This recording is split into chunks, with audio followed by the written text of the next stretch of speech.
आइए इस वीडियो में हम संदेह पाठ को पढ़ते हैं पुनः आगे।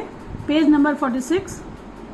सचमुच मैं देख रहा था, गंगा की घोर धारा पर बजरा फिसल रहा था, नक्षत्र बिखर रहे थे और एक सुंदर युवती मेरा आश्रय खोज रही थी। यहाँ कौन है? यहाँ पर मैं जो है वो रामनिहाल कह रहा है। और आप पहले पढ़ चुके हैं कि बजरे पर रामनिहाल, मनोरमा और मोहन बाबू तीनों भ्रमण के लिए गए हैं। तो यहाँ पर वह उसको लगता है कि सुंदर युवती मनोरमा जो है वो मेरा आश्रय सहारा खोज रही है।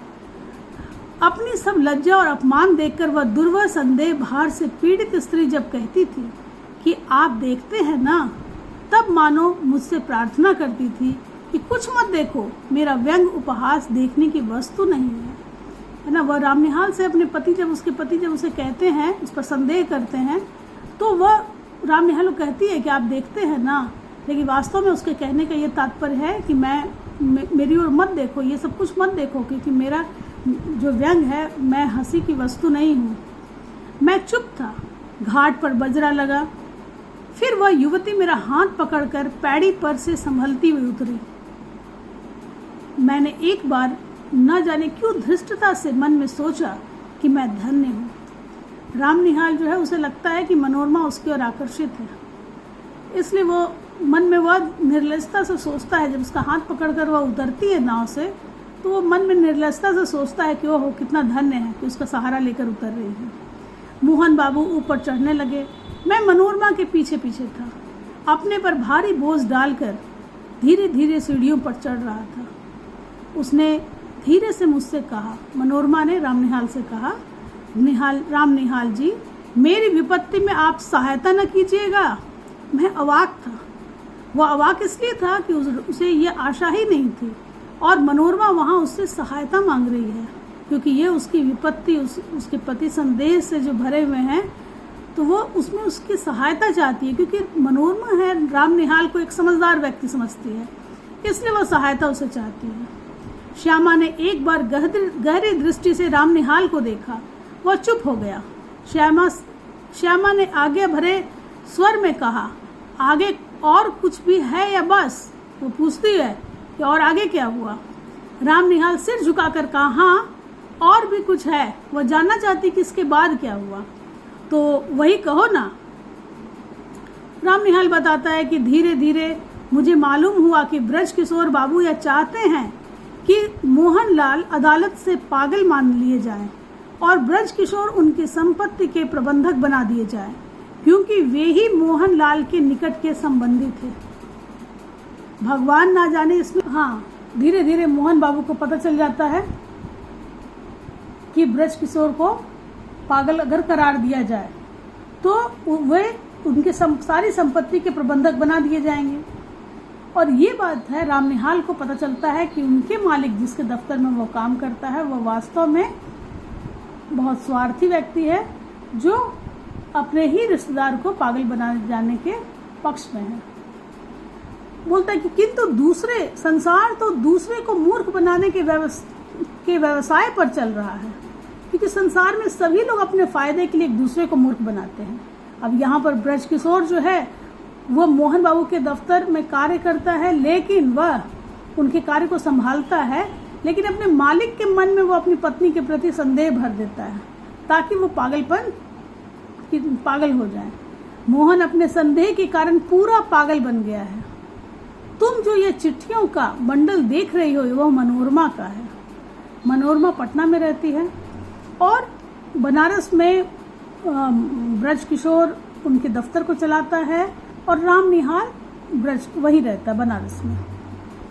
तो यहाँ पर वो बताता है कि ये जो बंडल है, जो तुमने आरंभ में हमने देखा था, जब कहानी आरंभ हुई तो हमने देखा कि एक कागजों का बंडल है। वो बंडल वास्तव में मनोरमा की चिट्ठियाँ थी। रामनिहाल फिर रुक गया। श्यामा ने फिर तीखी दृष्टि से उसकी ओर देखा। रामनिहाल कहने लगा, तुमको भी संदेह हो रहा है, सो ठीक ही है, मुझे भी कुछ संदेह हो रहा है। मनोरमा क्यों मुझे इस समय बुला रही है? वो रामनिहाल ये बताकर रुकता है, तो श्यामा उसकी ओर देख रही है। तो रामनिहाल कहता है कि तुमको भी संदेह हो रहा है, क्योंकि राम निहाल के मन में संदेह है कि मनोरमा उसे प्रेम करती है, इसलिए वो ये श्यामा से ये बात पूछता है कि तुमको भी संदेह हो रहा है। तो श्यामा हंसकर कहती है, तो तुम क्या समझते हो कि मनोरमा तुमको प्यार करती है? वह दुष्चरित्र है, हाँ, वो बुरे चरित्र वाली है। तो ये पूछती है कि छी राम निहाल, यह तुम क्या सोच रहे हो? देखूं तो तुम्हारे हाथ में यह कौन सा चित्र है? क्या मनोरमा का ही? हमने कहानी के आरंभ में ही देखा कि एक बंडल है, कागजों का एक बंडल है और एक लिफाफा है जिसमें एक चित्र है, जिसको लेकर राम निहाल रो रहा था। तो मनोरमा उसे उसके संदेह को दूर करती है, बोलती है कि वह तुमको क्या लगता है कि मनोरमा दुष्चरित्र है, बुरे चरित्र के? नहीं, और लेकिन तुम्हारे हाथ में ये क्या है?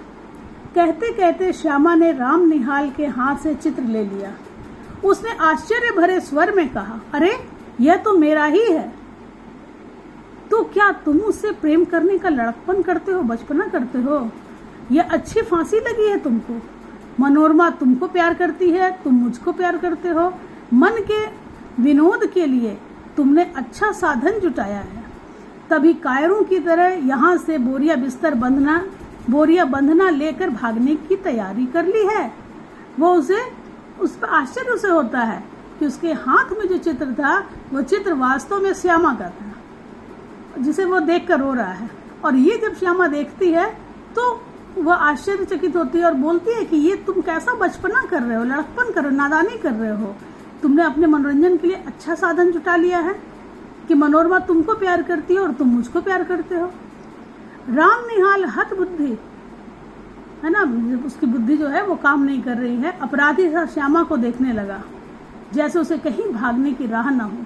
वो उसे पसंद करता है, उसे प्रेम करता है, लेकिन वो श्यामा को कभी नहीं बताना चाहता है, क्योंकि श्यामा उसके लिए एक आदर्श स्त्री है। श्यामा दृढ़ स्वर में कहने लगी, निहाल बाबू, प्यार करना बड़ा कठिन है। तुम इस खेल को नहीं जानते, इसके चक्कर में पड़ना भी मत। हाँ, एक दुखिया स्त्री तुमको अपनी सहायता के लिए बुला रही है। यहाँ दुखिया स्त्री कौन है? मनोरमा अपनी सहायता के लिए बुला रही। कैसी सहायता?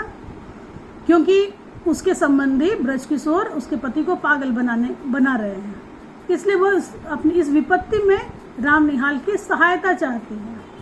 जाओ, उसकी सहायता करके लौट आओ, तुम्हारा सामान यहीं रहेगा।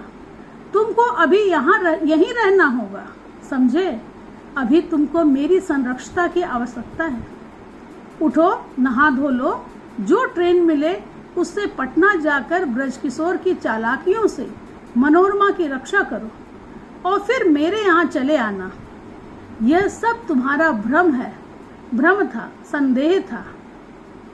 राम निहाल धीरे से उठकर नहाने चला गया। इस प्रकार हम देखते हैं कि मनोरमा एक समझदार स्त्री है और अपनी बुद्धिमत्ता और दूरदर्शिता से राम निहाल के मन में पल रहे भ्रम और संदेह को दूर करती है। वह राम निहाल को समझाती है कि वह एक तरफा प्रेम के जाल में न फंसे। मनोरमा दुष्चरित्रा नहीं है, बल्कि केवल दुखी होकर उसकी सहायता मांग रही है, इसलिए उसे उसकी सहायता करनी चाहिए। और वह मनोरमा के यहाँ पटना जाने के लिए राम निहाल को प्रेरित करती है। इस प्रकार हम देखते हैं कि कहानी में आरंभ से लेकर अंत तक यह संदेह के दायरे में ही घूमती रहती है। राम निहाल के मन में संदेह होता है कि मनोरमा उसे चाहती है। उसके बाद मनोरमा के पति मोहन बाबू को संदेह है, लेकिन श्यामा अपनी बुद्धिमत्ता से सारे इस संदेह को दूर करती है। धन्यवाद।